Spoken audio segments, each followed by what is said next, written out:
कर देता और मस्जिद में। ये है अल्लाह अकबर का माल। और 2 बार किस लिए? हाँ, अगर ना सुने हो तो एक बार और सुन लो।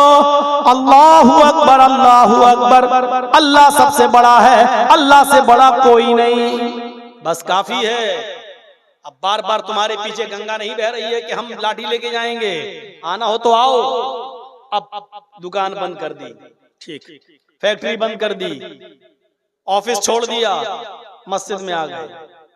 अब मस्जिद में आ रहे हो, खड़े भी होगे, रुकू भी करोगे, सजदा भी करोगे, नमाज पढ़ोगे, तो अब ये इबादत के बारे में भी सुन लो। दुकान, फैक्ट्री, ऑफिस तो बंद कर दिए और चले आए, लेकिन अब इबादत हो, अगर अल्लाह के लिए करने आए हो, अशहदु अल्ला इलाहा इल्लल्लाह, ये इबादत अल्लाह के लिए होनी चाहिए, इसलिए कि अल्लाह के अलावा कोई माबूद नहीं। अब इसलिए नमाज पढ़ने आए हो। यार हाजी हूँ, हज करके आया हूँ, नमाज नहीं पढ़ूंगा तो लोग कहेंगे देखो हाजी हो के नमाज नहीं पढ़ता है। अब मस्जिद में आए, तेरी नमाज बेकार। मौलाना हूँ, नमाज नहीं पढ़ूंगा तो लोग कहेंगे देखो इतना बड़ा मौलवी हो के नमाज नहीं पढ़ रहा है। अब आए तो हो मस्जिद में, लेकिन ये सोच के आए हो नमाज बेकार। अब यही नमाज शिर्क हो गई।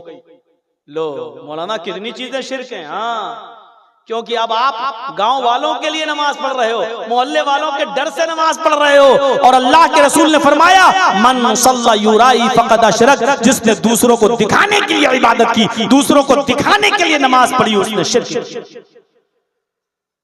अब यही नमाज शिर्क हो गई, क्योंकि अब अल्लाह के लिए रुकू नहीं हो रहा है, अल्लाह के लिए सजदा नहीं हो रहा है, अल्लाह के लिए क़याम नहीं हो रहा है। अब तो इस डर से आए हो कि लोग क्या कहेंगे। एक टाइम की नमाज भी पढ़ी तो लोगों के लिए नहीं। अशहदु अल्ला इलाहा इल्लल्लाह, अगर अल्लाह को माबूद मानते हो तो इबादत अल्लाह के लिए करने आओ, ठीक है। अब मस्जिद में आ गए, इबादत अल्लाह के लिए करने आए जी, तो अब इबादत कैसे की जाएगी? एक रकात में कितने रुकू किए जाएंगे, कितने सजदे किए जाएंगे? ज़ुहर में कितनी रकात पढ़ी जाएगी? कितनी बार सुभान रब्बियल अज़ीम, सुभान रब्बियल आला पढ़ा जाएगा? अब तुम आ तो गए हो मस्जिद के अंदर नमाज पढ़ने के लिए, आ तो रहे हो, तो याद रखना यहाँ तुम्हारा तरीका नहीं चलेगा, मौलवी जर्जीस का नहीं चलेगा, फला का नहीं चलेगा, फला का नहीं चलेगा। अब तुम्हें नमाज पढ़ने आना है, अल्लाह की इबादत करने आना है, अल्लाह को सबसे बड़ा मान लिया। अब तुम मस्जिद की तरफ आना चाहते हो तो ये सोच के आना अशहदु अन्ना मुहम्मदर रसूलुल्लाह, मुहम्मद अल्लाह के रसूल हैं। ये नमाज तुम्हें जनाब मुहम्मद रसूलुल्लाह के तरीके पर पढ़ना पड़ेगी। ज़ुहर की 4 रकात फर्ज है, अगर 5 पढ़ोगे तो गुनाहगार होगे, 3 पढ़ोगे तो गुनाहगार होगे। असर की 4 रकात फर्ज है, अगर 5 पढ़ोगे तो गुनाहगार होगे, 3 पढ़ोगे तो गुनाहगार होगे। मगरिब की 3 रकात फर्ज है, अगर 4 जानबूझकर पढ़ोगे तो गुनाहगार होगे, और 2 पढ़ लोगे जानबूझकर तब भी गुनाहगार होगे। फजर की बड़ी इंपॉर्टेंट नमाज है, सबसे बड़ी अहमियत रखती है, लेकिन उसकी 2 ही रकातें फर्ज हैं। अगर 3 पढ़ोगे तो गुनाहगार हो जाओगे, और 1 पढ़ के सलाम फेर लोगे तब भी गुनाहगार हो जाओगे। इसलिए कि अब ये नमाज तुम्हें अपने मनमानी तरीके पर नहीं पढ़ना है, फला फला मौलवी और कठमुल्लाओं के तरीके पर नहीं पढ़ना है। ये नमाज तुम्हें जनाब मुहम्मद रसूलुल्लाह के तरीके पर पढ़ना है। हाँ, ये 3 चीजें अगर तुम मानते हो, 3 चीजें, अल्लाह को बड़ा मानते हो तो दुकानें बंद करो, अल्लाह के लिए इबादत करना चाहते हो तो दुकानें बंद करके आओ, मुहम्मद रसूलुल्लाह के तरीके पर नमाज पढ़ना चाहते हो, ये 3 चीजें अगर तुमने मान ली, अब कहा जा रहा है हय्या अलस्सलाह, तो अब आओ नमाज के लिए।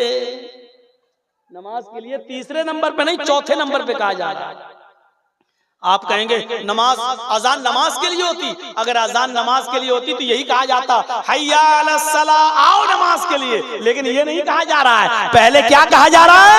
अल्लाहु अकबर, अल्लाहु अकबर। फिर क्या कहा जा रहा है? अशहदु अल्ला इलाहा इल्लल्लाह। फिर क्या कहा जा रहा है? अशहदु अन्ना मुहम्मदर रसूलुल्लाह। मतलब समझ गए ना? अल्लाह को बड़ा मानो, सबको छोटा। ठीक, अल्लाह के लिए इबादत हो, ठीक, मोहम्मद रसूलुल्लाह के तरीके पर हो, ठीक, इतना मान लिया। हाँ, हय्या अलस सलाह, अब आओ नमाज के लिए, हय्या अलल फलाह, ये नमाज जब पढ़ोगे तो कामयाबी की तरफ जाओगे। अब आओ कामयाबी की तरफ, फिर सुन लो, अल्लाहु अकबर, अल्लाहु अकबर, अल्लाह से बड़ा कोई नहीं, ला इलाहा इल्लल्लाह, उसके अलावा कोई माबूद नहीं। ये है अजान का मतलब। आज समझ में आया होगा अजान क्यों दी जाती है। लोग समझते हैं अजान खबर देने के लिए दी जाती है, नहीं, अजान में पहले बताया जाता है कि अल्लाह को बड़ा मानने वाला कभी भी अजान की आवाज सुनने के बाद अपनी दुकान पर बैठा नहीं रह सकता, कभी भी अपनी दुकान पर बैठा नहीं रह सकता है। मोहम्मद रसूलुल्लाह के तरीके पर नमाज पढ़िए,